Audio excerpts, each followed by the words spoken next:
that you have a blonde one. And if their children, brothers and sisters, have children with one another, and this goes on, nephews and cousins having children with one another, you have an ethnicity. Ethnicity in the Bible was also called a nation. Okay?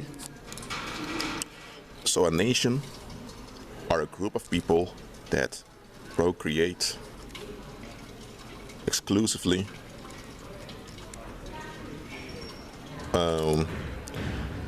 with one another. They share all similar physical traits, and because they socialize one another, they also share often the same language, the same way of speaking, same way of walking, because you imitate your parents and you imitate your environment. That's an ethnicity. Now you have hundreds of ethnicities, and new ethnicities come into existence every few generations. For example, if you have a blue-eyed population somewhere in Africa, there are brown-skinned people, they have blue eyes, and let's say that they have a few albinos that are cast out, they migrate to somewhere, a cold country, and those people for the next 100 years, they procreate with one another.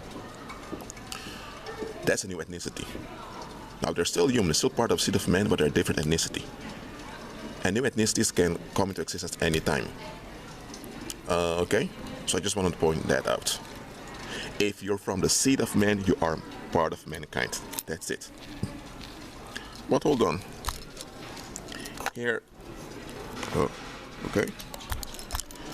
Let's say you have one of those. I don't like to call them fallen angels, but okay, let's call them those corrupt sons of heaven. Okay? Let's say you have one of them that through vampirism becomes like a counterfeit man, a counterfeit earthly man. And he has sex with a woman, just an earthly woman. And let's say he is a counterfeit seed and is into her womb. It's not a real seed, it's a counterfeit, but it will function as if it's a real seed. And seed always contains, I would say, spirit matter. Because if it doesn't have spirit matter, then it's only just a body that grows, and when the body is born, the body dies off, because there's no real individual that has grown inside of that body. So when a part of their spirit essence is basically broken down, and one of them through a seed enters to a human womb, and she becomes pregnant, what you then have is something that has a body with human traits, but that entity inside is what I'm just gonna say a demon. It's an unnatural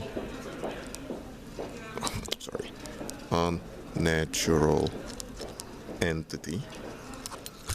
It's not part of the seed of man. It should have never existed, because this whole let me go back. This whole solidifying through vampirism should have never taken place. So if the woman gets pregnant, the body as a machine will form the pregnancy, but what's growing inside the pregnancy is not right. So such beings will be real living creatures, but they are weeds.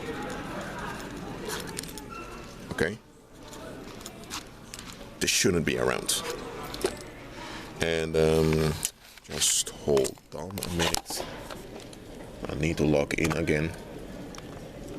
Okay. Just be patient, guys.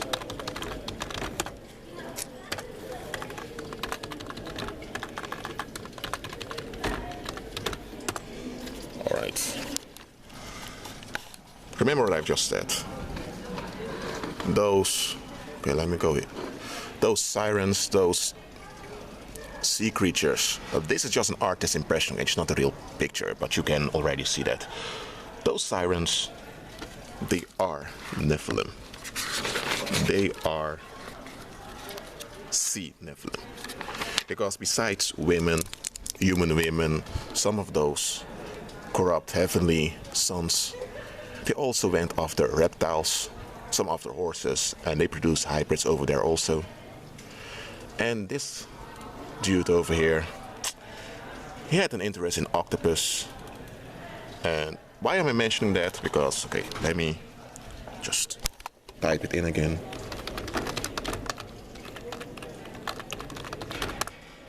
Okay.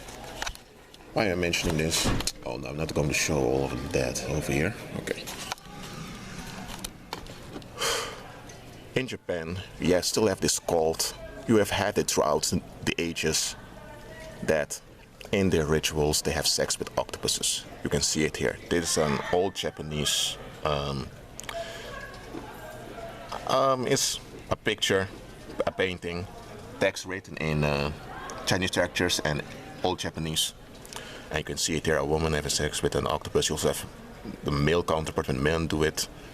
I'm not going to show pictures of it because I'm not promoting such crap, but what's going on with it? That Neptune that I've just shown to you, oh, it's gone now.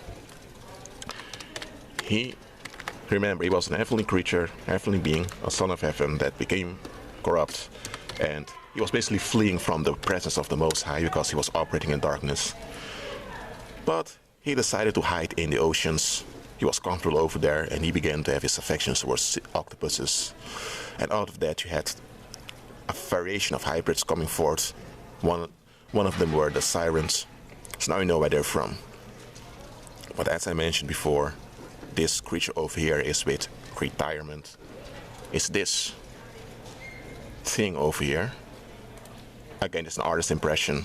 I'm not going to look for real pictures because, again, I'm just talking about the subject because it's something that affects a lot of people, also a lot of believers, but it's a side issue, so I'm not going to spend too much time in it. But this, what they call the Queen of the Coast, that's the siren, a descendant of this dude that's now ruling those sea hybrids. Alright? Just want to explain all of that to you so you can understand what is going on here. And just a very short reminder also. Hold on. I need to... hold on. I want to show something I've placed on Facebook, but I want to hide the chat. Okay.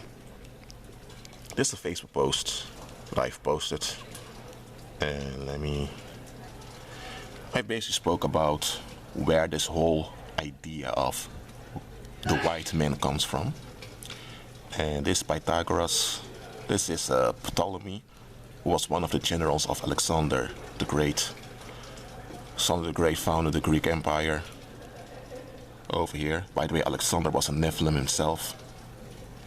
And Alexander the Great is, I'm going to show it over here to you. It's not very large, okay. As you can see here, it's the same individual, it's the same entity. Apollyon in Revelations chapter 9 verse 11 identifies Apollyon or Apollo as the Antichrist, as the demon spirit that rules over the hordes of demons that will afflict mankind in the end times. And he is Alexander the Great, also called Helios, the sun god. And basically, he is the one. He's the Antichrist spirit who will enter into the son of perdition in the last days. And this demon is the demon that's worshipped throughout the world. For those that become born again, they follow the son of Yahuwah, the son of the Most High. Now Satan has his counterpart. He has his son that is worshipped. In paganism, all religions are pointing out to this figure over here. Also, these things, they all refer to the beast, who is, okay, where do I have it? Okay, who is Alexander the Great, also called Helios or Apollyon. This is the white man that racists are worshipping. This is their hero. And hold on. I'm